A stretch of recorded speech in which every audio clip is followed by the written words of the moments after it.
ল্যাংটা বশীকরণ তাবিজ নিয়ে আলোচনা করব। তো ভিউয়ার্স, আমার কথাতে কেউ খারাপ মাইন্ড করবেন না, কারণ কবিরাজের জগতের ভিতরে ভালো বিদ্যা আছে, খারাপ বিদ্যা আছে, বহু রকমের বিদ্যা আছে। আজকে যে একটা ইহুদি ল্যাংটা নেশা বই থেকে একটা ল্যাংটা বশীকরণ তাবিজ নিয়ে আলোচনা করব। এটাকে ল্যাংটা বশীকরণ বলার কারণ হচ্ছে এই তাবিজটা প্রয়োগ করার মাধ্যমে একজন মেয়েকে আপনি নিজে সরাসরি বিছানায় আনতে পারবেন, ঠিক আছে? এবং সেই মেয়েকে এমনভাবে বাধ্য করতে পারবেন যে সে সারা জীবন আপনি চাইলে সেই মেয়ের সাথে শারীরিক সম্পর্ক করতে পারবেন। সে আপনার বউ হোক, আপনার প্রেমিকা হোক, আপনার ভাবি হোক, বা যে কেউ হোক, যে কোনো মেয়ের সাথে, বিবাহিত অবিবাহিত যে কোনো মেয়ের সাথে আপনি এই তাবিজটা করলে সারা জীবন সহবাস করতে পারবেন।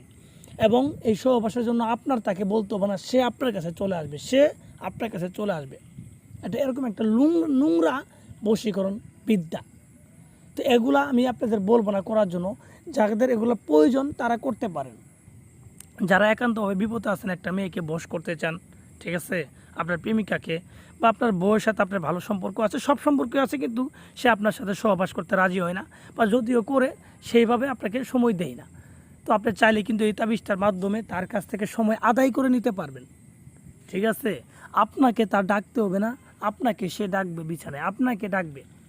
সেজন্য বলছি যে আপনাকে সময় চাইতে হবে না, সময় আদায় করে নেবেন তার কাছ থেকে, ঠিক আছে? বিশেষ করে বিবাহিত মহিলার জন্য করেন, এটাই ভালো আর কি। নিজের বউয়ের জন্য করেন, বললামই তো, আপনার যখনই মন চাবে আপনার স্ত্রী আপনার সাথে সহবাস করবে, কোনো সমস্যা নেই। যদি আপনারা সঠিকভাবে করতে পারেন, আপনাদের কাজ হবে 100। আর কাজ হলো অবশ্যই আমার চ্যানেলের সঙ্গে আপনারা কন্টিনিউ থাকেন, আর অনেক কিছু পাবেন, আশা করি আপনাদের লস হবে না, লাভ হবে। কন্টিনিউ থাকেন, আমার ভিডিওগুলো লাইক দেবেন, আমার জন্য দোয়া করবেন। আসসালামু আলাইকুম।